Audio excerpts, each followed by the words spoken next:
우리가 지난 주일에 신명기를 시작을 했습니다. 그래서 신명기 서론하고 그 다음에 1장에 대해서 이야기를 했어요. 근데 오랫동안 한국에 갔다 오신 분도 계시고 처음 참석하신 분도 계셔서 간략하게 한 1, 2분 안에 한번 정리를 한다면, 신명기는요 1장 1절에 보시게 되면 이 가나안 땅 들어가기 바로 직전 모압이라고 하는 지역에서 모세가 제2세대, 2세대라고 하면은 1세대들은 이제 광야에서 다 죽었어요. 2세대들에게 이제 과거에 그 시내산에서 주셨던 십계명이라든지 언약의 법이라든지 레위기에 나오는 제사법이라든지 또 민수기 1장에서부터 10장에 나오는 이스라엘의 그 조직을 해가지고 회막을 중심으로 동서남북에 세 지파 이루고 행진할 때는 어떤 순서로 하고 이런 지침들을 다 줬잖아요. 그게 주신 때가 시내산이었어요. 그런데 그건 지금 요 신명기 시점에서 보면 40년 전이야. 시내산에서 출애굽하자마자 3개월 됐을 때 시내산에서 그런 말씀들을 주셨고, 그리고 광야에서 40년 지내는 동안에 그 말씀을 들었던 사람들은 하나 둘씩 다 죽었고요. 그리고 이제 광야에서 태어난 사람이라든지 출애굽을 할 때 아주 어린애였던 사람, 이런 사람들만 지금 남아있는 거예요. 근데 이 사람들은 시내산에서 말씀을 듣질 않았기 때문에, 물론 부모들을 통해서 시내산에서 들은 말씀들을 듣기는 했겠지, 부모들을 통해서. 그러나 아주 그야말로 집중적으로 이런 말씀 교육을 받지를 못했어요. 그런데 모세가 이제 가나안 땅 들어가기에 딱 앞서서 이제 얘네들이 가나안 땅에 들어가면 어떻게 과연 하나님의 백성답게 살 수 있을까 염려하면서, 특히 또 모세는 자기 자신이 못 들어가잖아, 가나안 땅에. 그러니까는 자식을 물가에 내보내는 그런 심정이니까 얼마나 그 백성들을 볼 때 얘들이 잘할 수 있을까, 그리고 노심초사 염려되겠습니까? 그런 마음을 가지고 이제 이 하나님의 말씀, 시내산에서 주셨던 말씀들을 쭉 설명하는 이야기가 신명기입니다. 그래서 이 신명기는 시내산에서 주신 말씀이 아니라 모압 평지에서 주신 말씀이다. 그리고 이 신명기의 말씀을 듣는 사람은 일찍이 십계명을 들었던 사람하고는 또 이제 다른 세대다라는 거를 여러분들이 생각할 필요가 있어요. 그래서 1장에서는 뭘 얘기를 했냐, 여러분들 그 1장에서 나오는 얘기를 가만 보시게 되면 우리 그 2절 말씀해 보면 이 시내산에서 시내산이라고도 하고 호렙산이라고도 하는데요. 거기에서 십계명을 받고 언약의 법을 받고 3개월 동안 거기에서 십계명 받고 언약의 법 받고 또 나머지 11개월 동안 레위기의 제사법 이런 교육을 받은 다음에 이제 가나안 땅을 향하여 전진해 가는 거예요. 근데 가나안 문턱이 어디냐면 가데스 바네아라는 곳이거든요. 그 가나안 땅 문턱까지, 가데스 바네아까지 거리가 얼마나 되냐, 도보로 가면은 한 10하루길밖에 안 걸리는 그렇게 먼 길이 아니에요. 키로수로 친다면 한 260km 정도 되는 이런 것인데, 하루에 한 6시간씩 걷는다 치고 그러면은 가데스 바네아까지 10하루길이면 도착할 수 있는 길이에요. 그런데 이 3절에 보게 되면 40년이 지나서 가데스 바네아에 또다시 도착을 합니다. 처음에 가데스 바네아에 도착했을 때는 뭘 했었냐면 12정탐꾼을 파송을 해가지고 가나안 땅이 어떤가를 알아봤어요. 근데 10명의 정탐꾼들이 와가지고 부정적인 보고를 하는 바람에 사람들이 우리는 다 죽었다, 이제 이러고서 불평하고 원망하는 바람에 하나님께서 너희 불평하고 원망하는 사람들 이제 정탐한 날수 40일을 하루를 1년으로 계산해서 40년 동안 광야에 지내면서 다 엎드려 죽을 거다, 이래가지고 이제 엎드려 죽게 됐거든요. 그게 첫 번째 가데스 바네아에서 있었던 사건이고, 그래서 40년 동안 사람이 다 죽고 난 다음에 다시금 가데스 바네아에 도착을 한 거예요. 그 도착을 한 내용이 3절입니다. 근데 3절이 뭐냐면 어떻게 시작하냐면 제40년 11월로 시작을 해요.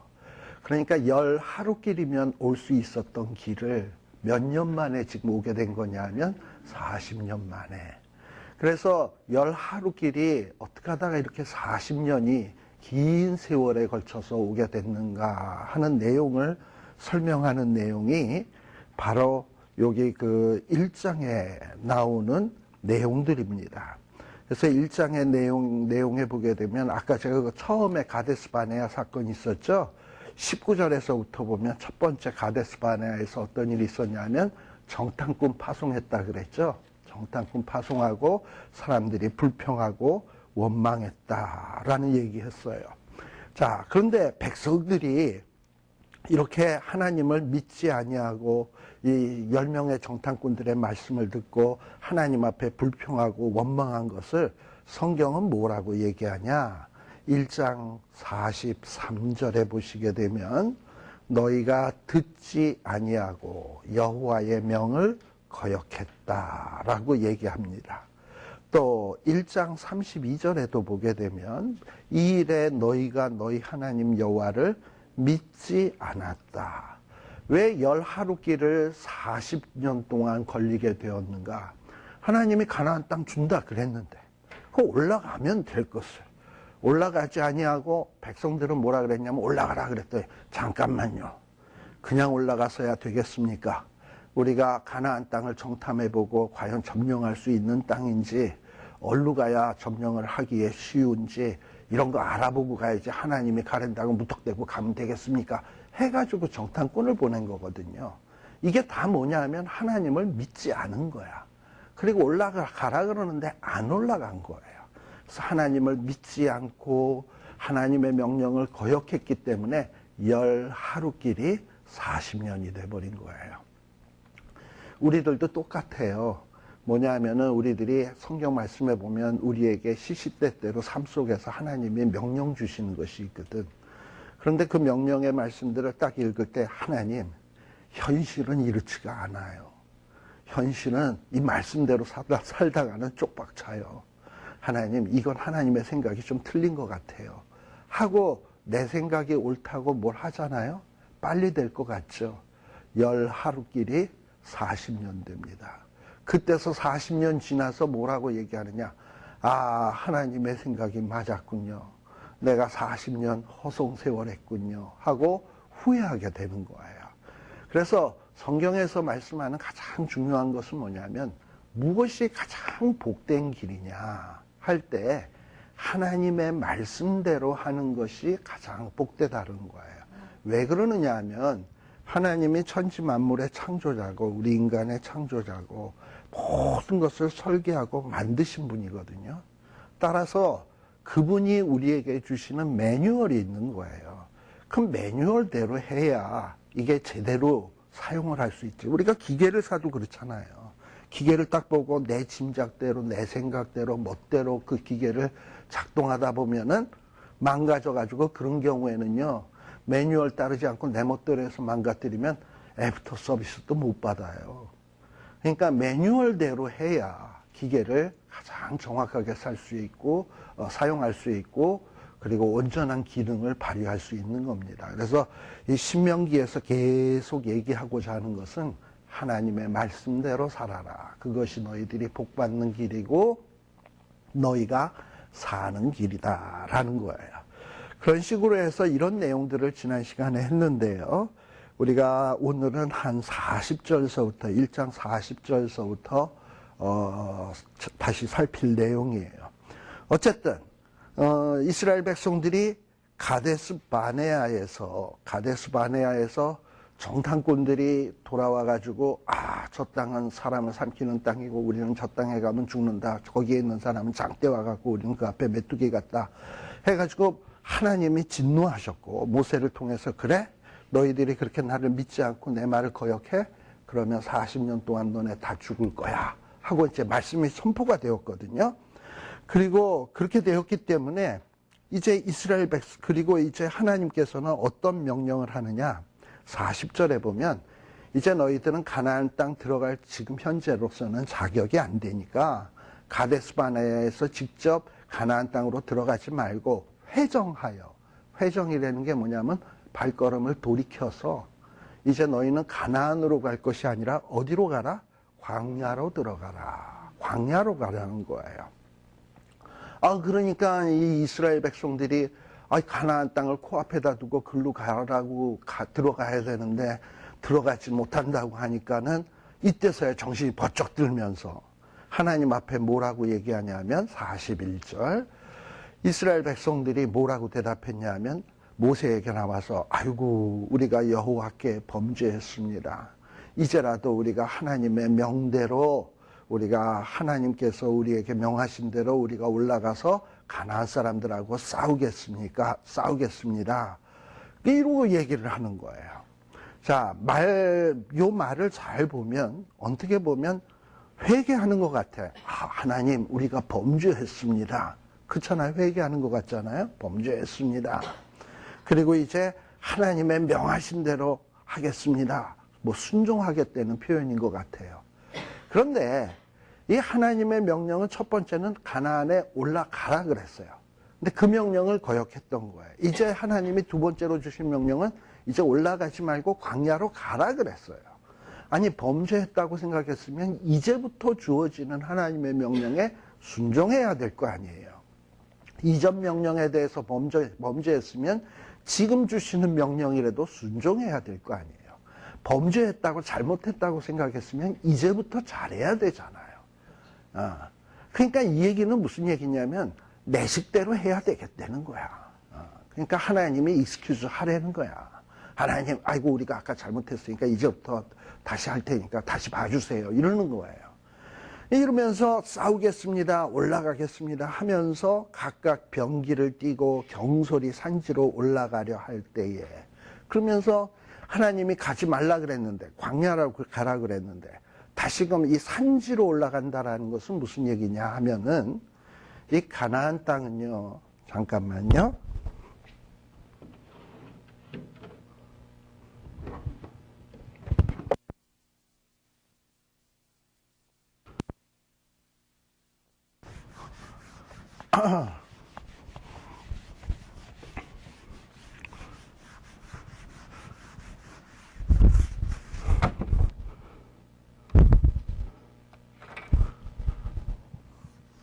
아이고 이거 잘 안 나오네.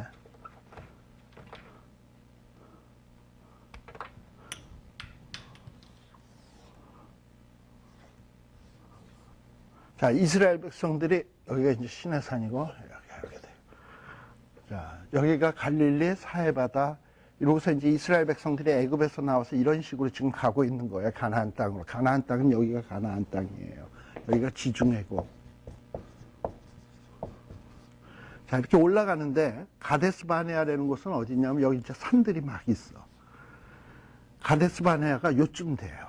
이 가데스 바네아 가나안 문턱에서 정탐꾼 보냈다가 이렇게 된 거예요. 하나님은 일로 해서 올라가라는 얘기였거든요. 못 간다는 거예요. 그래서 이제 40년 동안 여기서 이제 뺑뺑뺑뺑 도는 거예요. 그런데 못 간다 그러니까 이제 광야로 가라 그러니까는 우리 올라가겠습니다 하고서 올라가겠다는 거야. 근데 여기가 뭐냐면 아비림 산맥이라고 있어가지고 산이 있는 곳이에요. 산지예요. 이스라엘 땅에 거의 3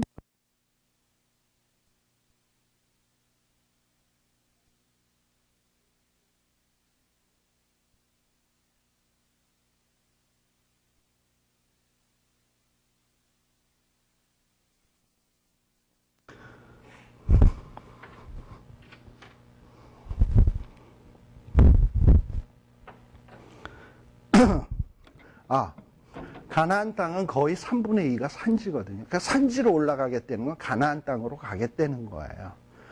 자, 그런데 산지로 올라가려고 할 때 하나님께서 모세에게 다시 말씀하십니다.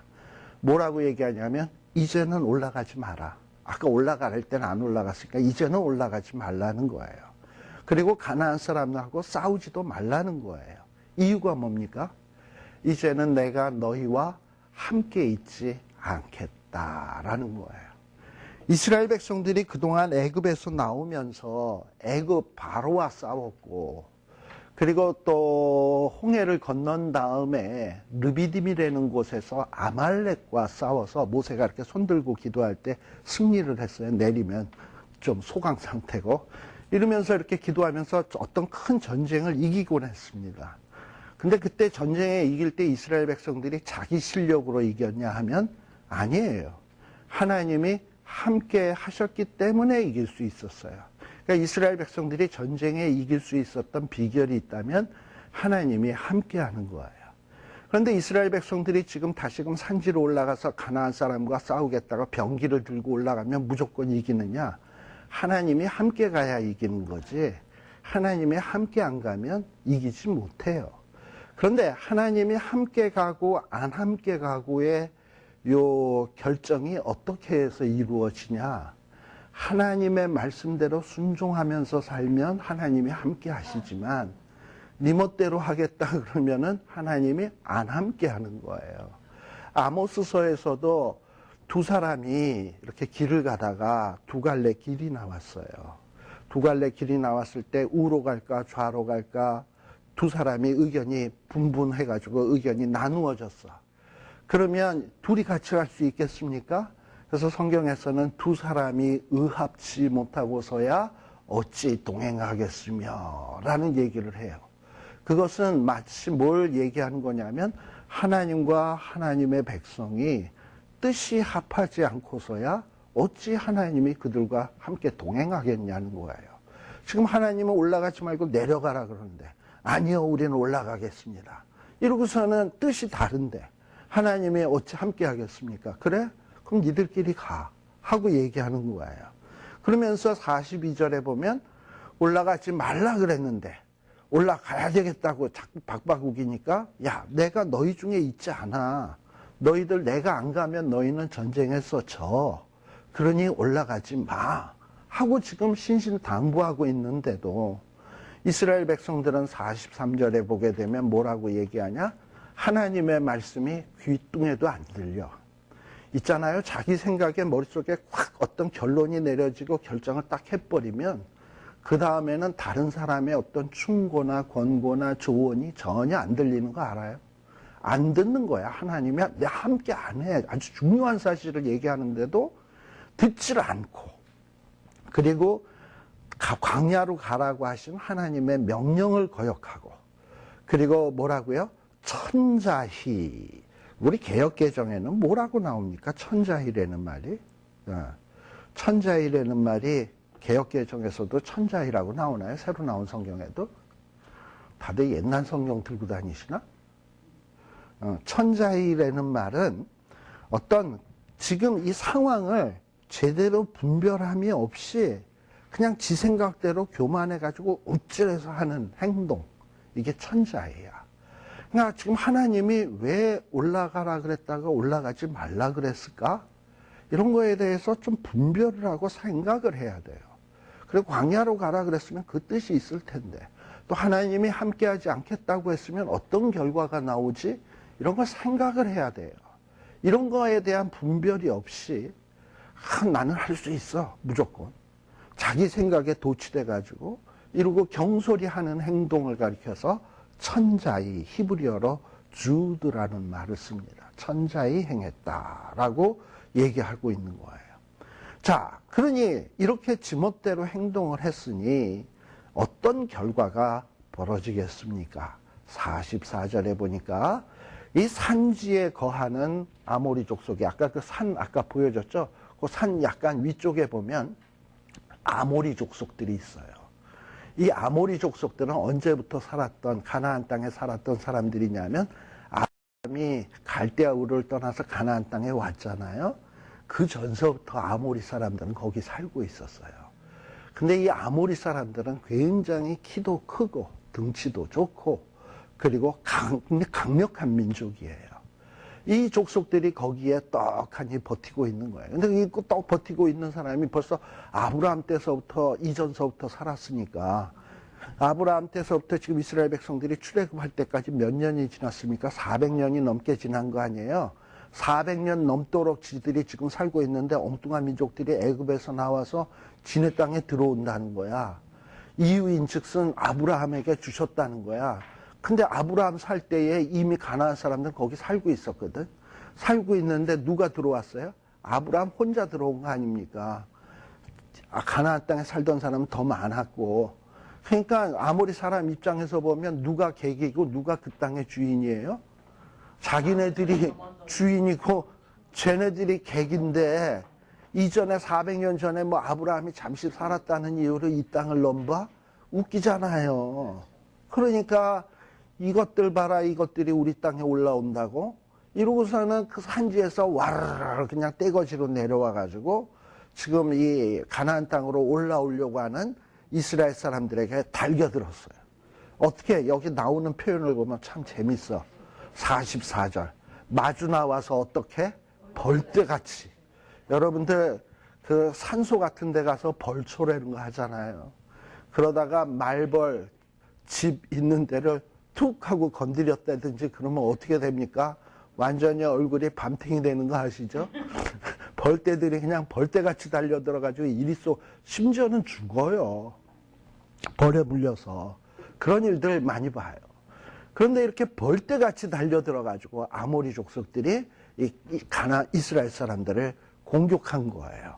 그래가지고 막 공격을 해가지고 호르마까지 미쳤다. 이거 굉장히 멀리까지 따라온 거예요. 이래가지고 이스라엘 백성들이 완전히 전쟁에 패하게 된 거지. 자, 그러니까 이제 패하고 돌아와서 하나님 앞에서 아이고 잘못했습니다. 통곡을 하지만 하나님께서는 어떻게 한다? 듣지 않는다. 우리가 하나님께서 하시는 어떤 행하시는 원칙 가운데 뭐 하나님이 뭐 자비하심, 인자하심으로 행하시기도 하지만 어떨 때는 우리의 행한 대로 보응하시는 하나님 아십니까? 자, 이스라엘 백성들이 올라가라 그럴 때는 안 듣고 내려가라 광야로 가라 그럴 때도 안 듣고 그러니까 이스라엘 백성들은 하나님의 말씀을 전혀 안 들었어. 그래 놓고서 이제 와서 통곡하면서 살려주세요. 내 말 좀 들어주세요. 내 말 듣고 구원해 주세요. 하면 하나님은 맨날 이스라엘 백성 말을 듣기만 하는 분이야? 지들은 하나님의 말씀을 죽어라 하고 안 들었는데 그러니까 이스라엘 백성들이 하나님의 말씀을 안 들었기 때문에 이제는 하나님도 그들의 말을 안 듣는다는 거야. 행한 대로 보응하시는 하나님 안 들어.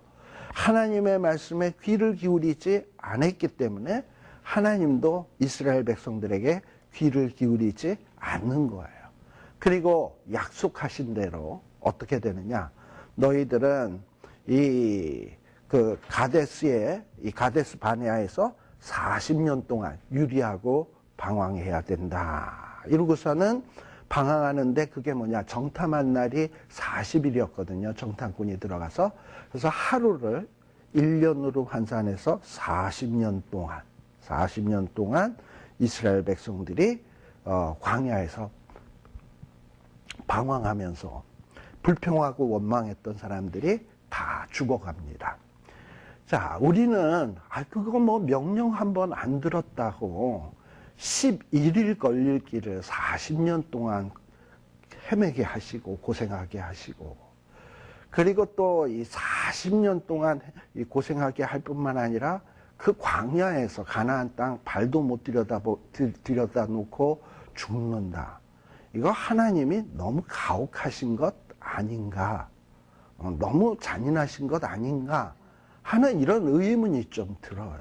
끝까지 그 명령 좀 안 들었다고 40년 동안 다 죽여? 그리고 또 그것도 1년도 아니고 한 1년쯤 하시셔도 뭐 충분히 혼낼 가치가 되는데 40년 동안을 이렇게 헤매게 하셔? 이러고서는 뭐 우리가 좀 하나님에 대해서 이건 너무하신 것 아닌가? 이런 생각을 좀 할 수가 있습니다. 그런데 이 40년이라고 하는 이 광야에서 40년 동안 보내게 하신 데는 이유가 있어요. 사실 하나님은 이스라엘 백성들이 불순종했으니까 불순종하는 그 순간에 그냥 아예 다 몰살시킬 수도 있어요. 그렇지 않겠습니까? 몰살시킬 수도 있는데 우리 하나님께서는 1장에 보시게 되면 하나님께서 이스라엘 백성들에게 뭐라고 얘기를 했냐? 39절 1장 39절에 보게 되면 하나님이 야 너희들이 이제 가나안 땅에 들어가면 우리는 패한다. 우리 자식들은 다 사로잡힐 거다. 막 이렇게 불평했거든요. 그랬더니 하나님께서 뭐라고 얘기하냐. 너희들이 사로잡힌다고 하던 너희들의 자녀들은 가나안 땅에 들어가지만 그렇지만 너희는 못 들어간다라는 거예요. 불평한 사람들은 못 들어가고 불평한 사람들이 우리 자식들이 사로잡힐 거다라고 막 이렇게 생각했던 자들은 가나안 땅에 들어가고 불평 원망했던 자들은 못 들어간다는 거예요. 근데 만일에 하나님이 이렇게 불평하고 원망한다고 해가지고 이 부모들을 그냥 그 즉석으로 다 죽여버리면 사로잡힐 것 같다라고 하는 그 어린애들은 졸지에 뭐가 됩니까? 고아가 되는 거예요. 거기에다가 광야에 집도 없는 그런 곳에서 진짜 홈리스 고아가 되는 거예요. 홈리스도 서러운데 홈리스 고아가 되는 거예요. 부모까지 잃어버리는. 그러니까 하나님께서는 이렇게 한꺼번에 쫙 부모들을 멸하시는 게 아니라 40년에 걸쳐서. 그러니까 애들이 40년이 지나면 어느 정도 성인이 되고 스스로의 힘으로 모든 것을 헤쳐나갈 수 있는 능력이 있잖아요. 그때가 될 때까지 기다려 주시는 거예요. 40년은. 그러니까 40년이라는 게 징벌의 기간이기도 하지만 최소한 너희들이 사로잡힐 거라고 했던 그 애들이 부모 다 죽고 그 애들만 남아서 들어가서 가나안 정복전쟁을 할 수는 없잖아요. 그 애들이 정복전쟁을 하려면 커야 되는데 그러기 위해서 뭐가 필요해? 시간이 필요하고 그 기간 동안에 그 애들을 돌볼 수 있는 부모가 있어야 되는 거예요.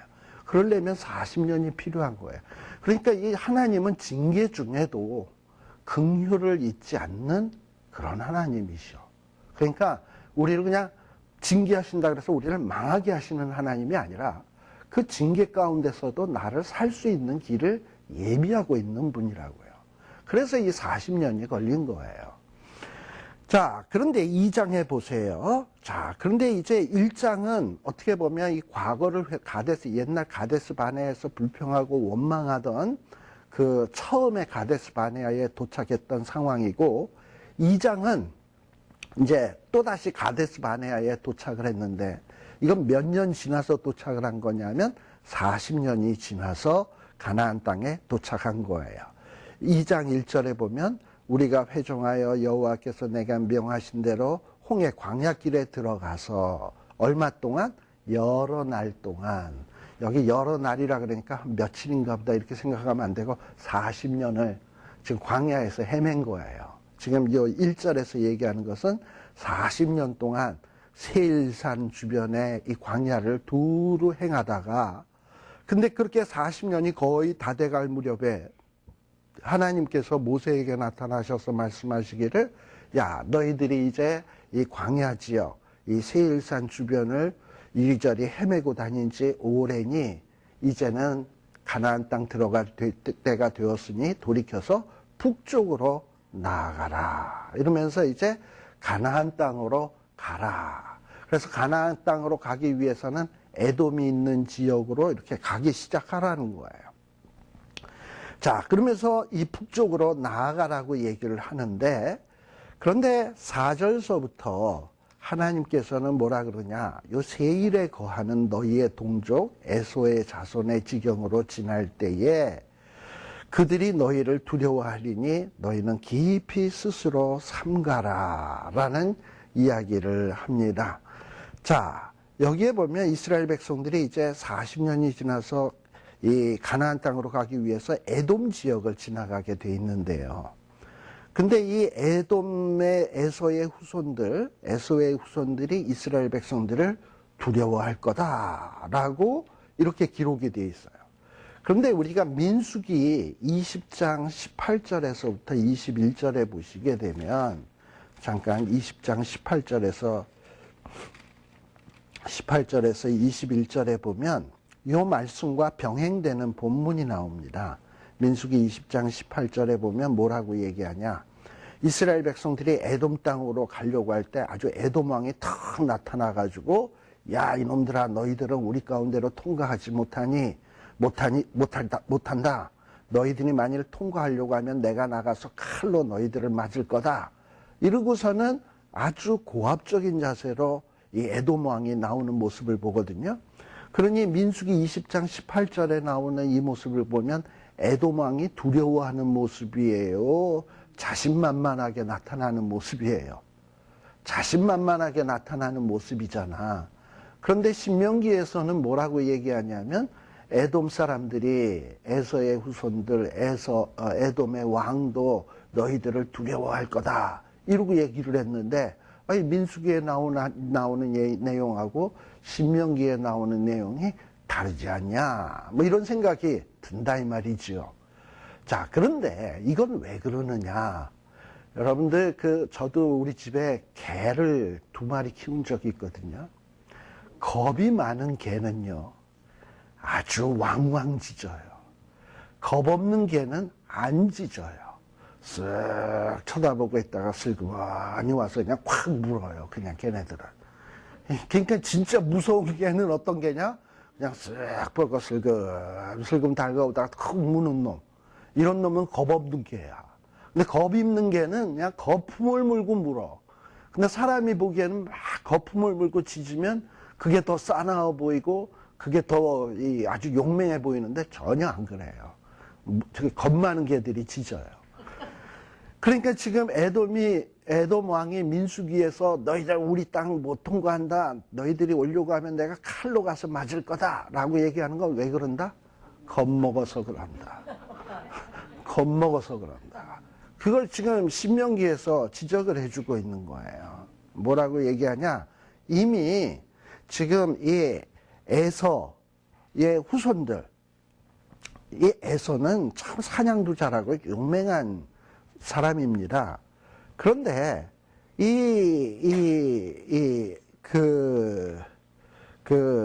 에서의 후손들이 지금 이스라엘 백성들을 두려워하는 거예요. 근데 이 두려워하게 되는 데는 이유가 있습니다. 우리가 이미 민수기에서 우리 얘기했습니다만 이스라엘 백성들이 어떻게 했습니까? 뭐 바산왕 옥돔, 저 애굽이라고 하는 엄청난 나라를 물리쳤잖아요. 애굽이라는 나라가 지금은 지지리도 못 사는 그런 나라지만 당시에는 세계의 최강의 국가예요. 지금 오늘날의 미국이나 마찬가지야. 바로 하면 오바마 뭐 그 이상이야. 이 정도의 존재인데 이런 자들을 완전히 수장시키고 왔잖아요. 홍해에다. 근데 그런 발 없는 말이 천리 간다고 이 에돔 사람들이 그런 소식을 왜 못 들었겠습니까? 또 에돔 사람들은 자기의 형제의 후손인 이스라엘 백성들에 대해서 관심이 참 많거든. 근데 얘네들이 애굽을 물리치고 나왔다? 그런데 막 자기네 땅 쪽으로 온다? 두려운 거예요. 두려움을 느끼게 된 거예요. 당연히 두려움이 당연하지. 자, 그런데 하나님께서는 뭐라고 얘기하냐? 너희는 이 에서가 4절의 끝부분입니다. 너희는 에서의 후손들이 두려워하는데 너희들이 깊이 스스로 삼가고 그들과 다투지 말래. 그들과 싸우지 말래요. 왜 그랬을까요? 형제 나라기 때문에 그래요. 그러면서 뭐라고 얘기하냐면 이 에서의 후손들이 가진 땅, 에돔 땅은 한 발자국도 이스라엘 백성들에게 주지 않을 테니까 너희들은 그 땅을 점령할 생각, 정복할 생각 추호도 하지 말아라 라고 얘기를 하는 거예요. 그리고 너희들이 에서의 땅을 통과할 때는 어떻게 하냐? 돈으로 그들에게 양식을 사고 돈으로 그들에게 물을 사서 마셔라. 그 얘기는 무슨 얘기냐면 뭐 돈 주고 물 사 먹는 게 아니라 돈을 주고 몸물 같은 것도 니들이 파서 사용료 다 낼 거 내고 이러면서 너희들이 에서의 족속들에게 피해 주지 말고 적당한 응분의 보상을 하면서 그렇게 먹을 것을 공급하고 물을 공급하라는 거예요. 왜 하나님께서 이렇게 에서의 후손들의 땅을 한 치의 땅도 침범해서는 안 된다, 그들과 다투지 말라 하시냐 하면은 5절 끝에 보게 되면 하나님께서 이 에서의 후손들에게 세일산을 중심으로 한 그 일대의 땅을 에서에게 기업으로 주셨대요. 이건 누가 주신 거냐면 하나님이 에서에게 기업으로 주셨다는 거예요. 근데 하나님께서 이런 얘기를 왜 갑자기 가나안 땅을 향하여 가는 이스라엘 백성들에게 이런 얘기를 하실까요? 요걸 생각을 해봐야 돼요. 자, 이스라엘 백성들은 지금 어느 땅을 얻고 싶어? 가나안 땅. 그런데 가나안 땅에는 누가 살아요? 거기에 보면 가나안 족속들이 살아요. 그리고 그 족속들이 지금 안 뺏기려고 막 그냥 산에서 쳐내려와서 이스라엘 백성들을 막 힘들게 하기까지 했어요. 그런데 하나님은 지금 이 에서의 이야기를 통해서 봐라. 택한 백성이 아닌 우리가 이삭의 두 아들 야곱과 에서가 있잖아요. 택한 백성은 야곱, 안 택한 백성은 에서인데 안 택한 백성 에서에게도 세일을 기업으로 주었다. 그렇다면 택한 백성 야곱에게는 당연히 기업을 줄 거 아니냐. 그리고 그 기업에 대한 약속을 아브라함 때서부터 어느 땅 주겠다고 하나님이 계속 얘기했었죠. 아브라함, 이삭, 야곱에게, 그리고 이제 모세에게, 그리고 지금 이스라엘 백성들에게 몇 번에 걸쳐서 가나안 땅 주겠다고 얘기했잖아요. 하나님이 에서에게도 뭐 성경에 보면 에서에게 땅 주겠다라는 약속 창세기에 뭐 나온 적 있어요? 나오지도 않았는데 하나님은 에서에게 땅을 주셨어. 작정하시고.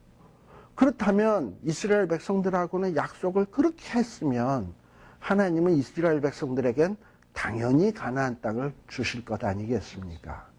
그래서 이스라엘 백성들은 이 에서의 땅을 이거 하나님이 주신 땅이니까 우리가 침범하면 안 되는구나 돌아가면서 그렇다면 하나님이 주신 땅, 저 땅은 우리 땅이 되겠구나 하고 가면 되는 거예요.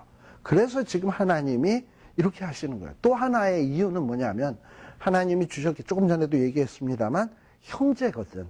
에서의 후손은 하나님은 가급적 이 에서의 후손 형제들과 싸우는 것을 원치 않으세요.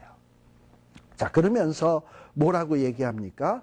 7절에 보면 내 하나님 여호와가 너의 하는 모든 일에 복을 주고 내가 큰 광야에서 두루 행함을 알고 내 하나님 여호와가 이 40년 동안 너와 함께 하였으므로 내게 부족함이 없었느니라 하셨다 하라 하기로 라고 얘기를 합니다. 자, 이스라엘 백성들이 이 광야에서 지낼 때 광야는 뭐 곡식이 자랍니까? 물이 있습니까? 없어요. 그럼에도 불구하고 하나님이 함께 하니까 먹는 것에 줄이지 않았고요. 물이 없어서 갈증으로 인해서 죽지 않았어요. 그리고 나중에 신명기 뒷부분에 보면 이스라엘 백성들의 신발이 뜯어지지 아니하고 의복이 헤어지지 않았어요. 뭐 화려하고 멋지게 풍요로운 삶은 살진 않았지만 굶어 죽을 정도로 그렇게 못 산 것은 또 아니에요. 살 만큼은 살았어요. 근데 이렇게 살게 된 이유가 뭐냐? 하나님이 함께 하셨기 때문이다 라고 얘기하는 거예요. 이렇게 하나님이 이제 함께 하니까 가나안 땅 누구 땅이 된다? 하나님이 주실 거니까 가나안 땅 너희들 땅이 된다라는 거예요. 자, 그래서 이 에돔 땅을 지나서 그 다음에 이제 어디를 가게 됐냐면 모압 땅에 이르르게 되는 거예요. 1절, 8절에 보면 모압 광야길로 진행할 때에 또 하나님이 정 나타나셔서 하시는 말씀이 뭐냐면은 모압도 괴롭게 하지 말라. 모압 백성하고도 싸우지 말라라고 얘기하는 거예요. 이유는 똑같아. 왜냐하면 이 모압 땅은 하나님이 이스라엘 백성들에게 주려고 약속하신 땅이 아니야. 기업으로 준 땅이 아니에요. 어떤 땅이냐? 이 땅은 롯의 후손들에게 주기로 약속한 땅이에요. 여러분들 이 롯에게는 두 딸이 있었던 거 아시죠? 그래서 이 두 딸로 인해서 모압 자손과 암몬 자손이 나오게 된 거를 잘 아실 거예요. 자, 그래서 이 모압 자손, 암몬 자손도 아브라함하고 롯의 관계는 조카잖아. 그러면 이 롯의 후손들하고 이스라엘의 후손들, 아브라함의 후손들하고는 당연히 친척이지. 그러니까 아까 형제하고도 싸우지 말고 또 누구하고도 싸우지 말라는 거예요. 친척하고도 싸우지 말라는 거예요. 모압 족속하고도 싸우지 말아라 라고 얘기하고 있는 겁니다. 모압 족속하고도 싸우지 말아라. 자, 그러면서 왜냐하면 롯 자손에게 이 아르라고 하는 이 땅을 기업으로 주셨다는 거예요. 근데 이 아르라는 지역은 어떤 곳이냐? 10절에 보면 이 아르라고 하는 이 모압 사람들이 살고 있는 땅에는 이 모압 사람들이 살기 전에 엠 사람들이 살았대. 이 엠 사람들은 누구냐면 히브리어로 에밈이라는 말에서 나온 거거든요. 두렵다라는 뜻이에요. 그러니까 어떤 사람은 우리가 턱 보는 순간 좀 두려운 사람들 있잖아. 특히 우리 뭐 흑인들, 운동선수 같은 사람이 우리 앞에 턱 나타나면 그냥 다 겁을 팍 먹잖아요. 등치도 크고 이러면은. 이 아주 두려운 사람들이야. 이런 사람들이 살고 있었어요. 아르 땅에. 근데 이 사람들은 또 어떠냐? 강하기까지 해. 등치만 클 뿐만 아니라 무서울 뿐만 아니라 강하고 또 뭐 어때요? 많어. 많어. 그리고 어느 정도냐? 아낙 족속같이 키가 크므로. 우리가 이 아낙 족속은 굉장히 키가 큰 사람들입니다. 마치 어떤 사람들 같으냐 하면 골리앗 같은 사람들이야. 그러니 누가 봐도 위압감을 느끼고 두려움을 느끼는 사람들이에요. 근데 이런 사람들이 아르라고 하는 땅에 진치고 살고 있었어.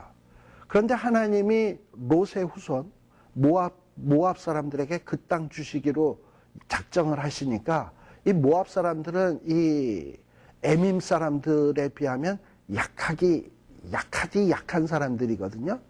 그런데 하나님이 주기로 작정을 하시니까 이 모압 족속들이 그 아르 땅에 사는 에민 사람들을 다 쫓아내고 그 땅을 점령해가지고 이 모압 사람들이 그 아르라는 땅에서 살게 된 거예요. 지금 그 얘기를 지금 하나님이 이렇게 새삼스럽게 하는 이유가 무엇이겠습니까? 또 11절에 보면 이 모압 땅에 살던 사람들은 어떤 사람들이냐? 아낙 족속과 같이 르바임이라 칭하였으나, 르바임이라는 말이 나오죠. 이 르바임이라는 말은 영어 성경 RSV 성경 같은 데 보면 뭘로 나오느냐 하면 자이언트. 자이언트가 뭔지 알아요? 거인이에요. 거인들이 살던 곳인데 이 모압 사람들이 그것을 다 점령을 해버린 거야. 또 12절에 보면 아까 우리 에서의 후손들도 하나님이 세일산 주변의 땅을 주셨다 그랬죠. 그 세일산 주변에는 12절에 보면은 누가 살고 있었냐? 호리 사람들이 원래는 세일산 근처에 살고 있었어요. 호리 사람들이. 세일산 호리 사람들이 그곳에 살고 있었는데 이 호리 사람들도 대단한 사람이에요. 이 사람들은 어떤 사람들이냐면 원래 이 세일산은 어떤 산이냐면 석회암으로 됐는데 뭐냐면 붉은 석회암이야. 우리 어디입니까? 브라이스 캐년 같은 데 가보셨죠? 브라이스 캐년 못 가보신 분? 다 갔다 오셨구나. 브라이스 캐년 가보면 붉은 산들이 막 있잖아. 우리가 뭐 금강산 12,000봉 하는데 나는 브라이스 캐년 딱 보고서 야, 저 12,000봉 뭐 이렇게 얘기를 하는데 저건 엄청나게 많겠다. 이런 생각이 들었어요. 그런데 세일산이 그런 바위들이 그렇게 삐쭉삐쭉 솟은 게 많아. 그런데 그게 석회암 질로 돼 있어가지고 비가 오거나 그러면은 구멍이 뚫려져가지고 곳곳에 또 구멍이 이렇게 나 있어요. 여러분들 그 유타주에 보면 아치스 공원 같은 데 보면 이렇게 굴인데 이렇게 터널 같이 이렇게 뻥 뚫려 있는 것들이 생기잖아요. 빗물이 이렇게 스며들면서 가운데가 뚫린 거예요. 또는 바람에 의해서. 이래가지고 이렇게 요쪽에 구멍 나고 요쪽에 구멍 나고 이래가지고 막 개미굴처럼 돼 있는 곳이거든요. 그야말로 천연 요새예요. 천연 요새예요. 근데 이 호리 사람들은 그런 굴 속에 살면서 적들이 쳐들어오면 요 구멍으로 쓱 들어갔다 저쪽 구멍으로 나와가지고 뒤통수를 딱 치고 이러면서 승리하는 민족이야. 그니 그 세일산 지역은 점령하고 싶어도 점령할 수 없는 곳이에요. 그런데 이 호리 사람들을 누가 다 몰아냈냐? 에서의 후손들이 다 몰아내고 에서의 후손들이 거기 살게 된 거예요. 어떻게 이게 가능하냐? 하나님이 에서에게 세일산 지역을 기업으로 주시기로 작정했기 때문에 그래. 그래서 이스라엘 이 에서의 후손들도 그 세계 세일산 주변을 점령을 할 수 있었던 거예요. 자, 그러니 지금 이런 얘기를 하나님이 지금 누구에게 하는 겁니까? 광야 생활 40년이 지난, 광야에서 태어난 이런 광야에서 태어난 사람들, 또 애굽에서 출애굽을 할 때 아주 어렸던 사람들, 이런 사람들은 하나님이 얼마나 능력의 모습으로 이스라엘 백성들을 10가지 재앙으로 치시고 홍해를 가르시고 이랬던 장면들을 직접 눈으로 보지 못했고, 봤다 하더라도 너무 어려서 그것이 얼마나 엄청난 일인지를 몰랐어요. 그러니 이런 사람들이 지금 광야에서 태어나가지고 어린애나 진비 없는 사람들이 가나안 땅에 엄청나게 등치 큰 사람들이 이러고 버티고 있는데, 쟤네들을 우리가 이길 수 있을까? 우리들이 저 땅을 점령할 수 있을까? 걱정 근심할 거 아니에요. 그러니까 하나님께서 뭐라고 얘기하냐면, 봐라, 너 에서 땅 침략하지 마, 모압 땅도 침략하지 마. 내가 이 땅들은 얘네들한테 다 기업으로 준 거야. 그리고 에서가 살던 땅은 천의 요새인데 호리 사람들이 살던 곳인데 누구도 침략할 수 없는 그곳을 내가 에서에게 줬어. 그리고 모압 사람들이 살던 그 땅은 에밈이라고 하는 키가 크고 장대 같은 사람들이 살았는데, 그 조그마한 모압 사람들이 그 땅 점령할 수 있게 해줬어. 왜? 하나님이 기업으로 줬으니까. 그렇다면 너희들이 이제 가나안 땅 들어가는데, 그 가나안 땅에 비록 큰 사람이 산다 할지라도 너희들이 겁먹을 이유가 있겠냐? 내가 주기로 작정을 했으면 당근 얻게 되는 거지. 하나님이 함께 하시면 이건 당연히 얻는 거야 하고, 지금 이 가나안 땅을 문턱 앞에 딱 서 있는 이 정말 제2세대의 이스라엘 백성들에게 용기와 힘과 희망을 주고 있는 거예요. 이게 지금 하나님이 모압 족속에 대한 이야기, 에서의 족속에 대한 이야기를 하고 있는 의도입니다. 우리 하나님께서 이렇게 이스라엘 백성들에게만 이렇게 말씀하시는 게 아니에요. 우리가 마태복음 제일 마지막 장에 보게 되면 우리 예수님께서 뭐라 그러냐? 너희는 가라. 모든 족속으로 제자를 삼아라. 그리고 아버지와 아들과 성령의 이름으로 세례를 주고 내가 너희에게 가르쳐 분부한 모든 것으로 가르쳐 지키게 하라. 그러면서 하시는 말씀이 있어요. 볼지어다. 내가 세상 끝날까지 누구와 함께 하겠다? 너와 함께 하겠다. 우리가 이 세상을 딱 바라다 보면 세상에는 우리보다 훨씬 더 실력 좋고 얼굴 잘생기고 강하고 돈 많고 힘 있는 자들이 많아요. 어떻게 보면 교회에 있는 사람들이 세상에 있는 사람들하고 비해보면 좀 찌질이 같아요. 어떻게 보면. 죄송합니다. 저만 그런 거 저도 압니다. 그런데 이런 내가 어떻게 저런 세상을 점령해. 저런 사람을 어떻게 점령해서 예수의 제자로 삼나. 내가 무슨 능력이 있다고, 무슨 힘이 있다고. 그러고서 겁나죠. 그리고 가서 예수 믿어 이러면은 상대방이 뭐라고 올 것 같으면 너같이 될까봐 안 믿는다. 뭐 이런 걱정이 들잖아요. 우리가 솔직히. 예. 그런데 우리 예수님은 뭐라고 얘기하냐면 두려워 말라. 걱정하지 마라. 내가 너와 함께 하겠다. 그냥 너는 가서 내가 저 땅에 있는 백성들, 내가 택한 백성들은 예수 믿도록 만들었으니까 이미 너는 가서 전하면 걔가 믿게 돼 있어. 그러니까 걱정 말고 가서 전해. 이러고 얘기하고 있는 거예요. 근데 우리는 자꾸 그런 어떤 하나님의 명령 앞에서 무슨 생각을 하느냐요? 잠깐만요. 정탐꾼 보내서 쟤네들이 믿을만한지 안 믿을 건지 정탐해 봐야 되겠고, 어떤 방식으로 내가 전해야 될지 전략도 좀 짜야 되겠고, 이러고서 뭐 해봐야. 근데 그런 얘기 꺼내는 이유가 뭐냐면 가기 싫다는 거야.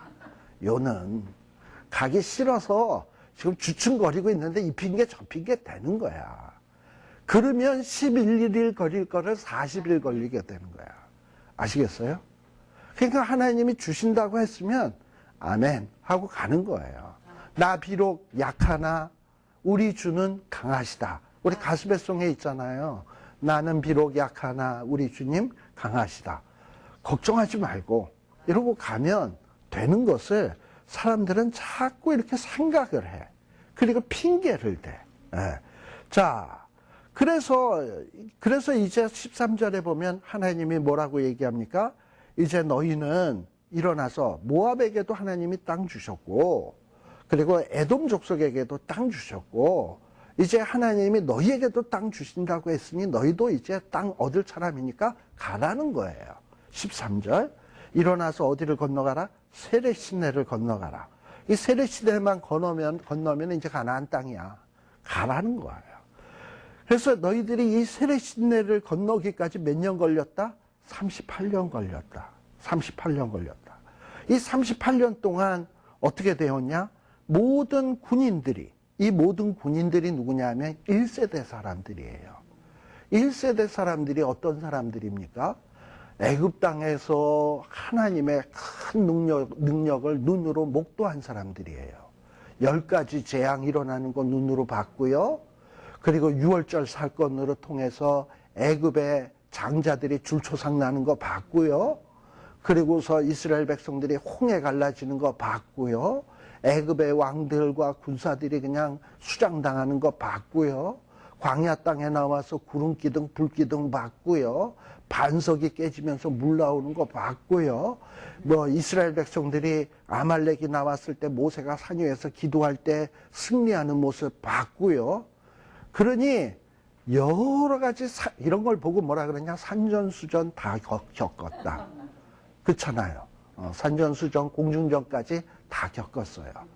자, 그렇다면은 전쟁을 하려면 어떤 사람이 전쟁을 잘하겠습니까? 산전수전 다 겪은 사람이 전쟁 잘할 거 아니에요? 우리가 군대에서도 보게 되면 장교가 있고 하사관이라고 있어요. 근데 이 하사관들은 장교는 아니지만 직업군인으로 군대에 오래 있어요. 근데 이런 사람이 왜 필요하냐? 군대에서 산전수전을 다 겪은 사람이 있어야 전쟁을 제대로 할 수 있기 때문에 그런 사람을 두는 거예요. 그런데 어떻게 보면 1세대들은 산전수전을 다 경험을 했기 때문에 어떻게 보면 가나안 땅에 들어가서 정복전쟁에 요긴하게 사용될 수 있을 것 같아. 그런데 하나님은 뭐라고 얘기하냐면 14절에 보게 되면 어떻게 보면 산전수전을 다 겪은 1세대 군인들이 하나님께서 맹세하신 대로 40년 동안에 이 이스라엘의 진중에서 어떻게 되었다? 멸절되었다. 왜 이럴까요? 하나님이 원하시는 것은 산전수전을 다 겪은 경험을 보는 게 아니에요. 하나님이 요구하시는 것은 뭐냐? 산전수전의 경험을 요구하는 게 아니라 하나님이 나와 함께하면 이길 수 있어 하는 이 믿음 보시겠다는 거예요. 그러니까 이스라엘 백성들이 이제 전쟁에서 가장 필요한 요소가 있다면 그것은 산전수전 겪은 다양한 경험이 아니고 정말 이 전쟁은 여호와께 속한 것이다. 만군의 여호와께서 나와 함께 계시니 내가 누구를 두려워하리요. 너는 칼과 창으로 내 앞으로 나오지만 나는 만군의 여호와의 이름으로 나가노라. 우리 하나님이 보시고 싶은 믿음은 그런 거예요. 그래서 이제 이스라엘 백성들이 싸움하는 데 있어서 꼭 필요한 것이 있다면 바로 이런 믿음. 이 믿음이 있으면 승리하는 거고, 이 믿음이 없이 자기 경험에 의해서 자기가 산전수전 겪은 거에 의해서 하나님의 명령하시면 잠깐만요, 점검해 봐야 되겠어요, 따져 봐야 되겠어요, 생각해 봐야 되겠어요, 그러고서도 믿지 않고 순종하지 않고 거역하고 하면 넌 그냥 가라. 부르시는 거고, 그냥 하나님이 해라 그랬으면 하나님이 하라 그랬으면 오케이, 함께 하신다 그랬으면 오케이 하고 가면 승리하는 거예요. 근데 제가 지금 이런 얘기를 했습니다만 중요한 것은 뭐냐면 이런 어떤 중요한 이런 어떤 내용이 우리 삶에 적용이 돼야 된다는 거예요. 우리 삶에 있어서도 어떨 때 보면 살다가 보면 엄청난 문제 앞에 딱 부딪힐 때가 있어요. 그래서 하나님 앞에 기도를 합니다. 또 성경책을 펴놓고 읽습니다. 그럴 때 하나님이 뭐라고 얘기하냐? 지렁이 같은 야곱아 두려워 말라, 놀라지 말라. 내가 나의 의로운 오른손으로 너를 붙들리라. 이러고 말씀을 하시는데 이 말씀을 확 믿으면 될 것을, 하나님 내 현실의 문제가 지금 얼마나 이게 무겁고 힘든 일인지 하나님은 몰라서 그래요. 저거 해결하려면 돈이 얼마가 드는데요. 뭐가 얼마나 지금 필요한데요. 이건 백이 있어야 되는 거예요. 뭐 이러고서 권력이 있어야 되는 거예요. 이것저것을 다 나열하면서 하나님이 두려워 말라 놀라지 말라 내가 너와 함께함이라는 말이 귓등으로 안 들리지. 그리고 그냥 걱정하고 그냥 질질 짜기나 하고 불평하고 원망한다 이 말이에요. 그게 문제인 거예요. 그러니까 이런 게 성경에 딱 나오는 걸 보면 아 그때 토요일 날 오후에 신명기에 딱 그 상황이구나 내가 지금 처해 있는 상황이. 그런데 하나님이 택하지도 않은 백성 모압에게도 에돔에게도 기업을 주시기로 하니까 그 강력한 백성 그 천의 요새도 다 뚫고 주셨잖아. 그리고 이스라엘 백성들에게도 그 땅 주시잖아. 그렇다면 나도 택한 백성이고 하나님이 예수 그리스도를 보내서 피값 주고 사신 나는 존귀한 하나님의 아들인데 하나님이 어찌 나를 가만두실까? 나 걱정 안 해. 주님만 의지합니다. 하고 아멘 할렐루야 그 감사하는 거야. 그랬더니 아니 그 다음날 되니까 뭐 일이 뜻밖의 풀리기 시작하는데 아 이게 바로 신앙이로구나. 이게 바로 풍성함이로구나. 이러고서 이제 간증이 되는 거야. 그런데 이제 그러고 나면 또 어떤 생각이 드냐면 아 이거 어쩌다가 때가 되니까 풀린 거 아니야? 해결된 거 아니야? 운 좋은 거 아니야? 해결 다 될 때가 됐는데 용케 요때 내가 요랬고 기도했고 이런 거 아니야? 또 그런 생각이 또 들어요. 사람이 간사해가지고. 그런데 이제 그게 또 지나서 또 어려움이 생겼을 때 지금처럼 또 하잖아. 근데 그런 경험이 한 번, 두 번, 세 번, 네 번, 다섯 번, 여섯 번 반복되잖아요. 그러면 이제 그때는 부인할 수가 없어. 하나님이 나와 함께 하시면 난 두려움 없다. 그러고서는 이 하나님과 함께 하는 그 즐거움, 기쁨, 기도의 기쁨, 믿음 생활의 그 능력, 이런 거를 체험하게 되는 거예요. 우리 하나님은 우리가 어떻게 되기를 원하시냐? 그런 사람 되기를 원하는 겁니다. 잠깐 쉬었다 가겠습니다.